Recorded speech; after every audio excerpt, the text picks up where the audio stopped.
200 సంవత్సరాల తర్వాత మళ్ళీ అమరావతిని మళ్ళీ రాజధానిగా చంద్రబాబు నాయుడు గారు నిర్ణయిస్తే నేను జగన్మోహన్ రెడ్డి గారు చెబుతున్నాడు, రాష్ట్రాల రాజధానిని రాష్ట్రమే నిర్ణయించుకోవాలి, కేంద్రం నిర్ణయిస్తుందని.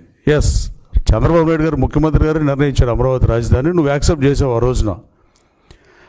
ఆ రోజు నువ్వు అమరావతి అన్ని రకాలుగా అనుకూలంగా ఉందని చెప్పి నువ్వు మాట మార్చి నువ్వు మాటను తిప్పి నువ్వు మారేవని అందరూ మారాలనుకుంటాం సహేతుకం కాదు.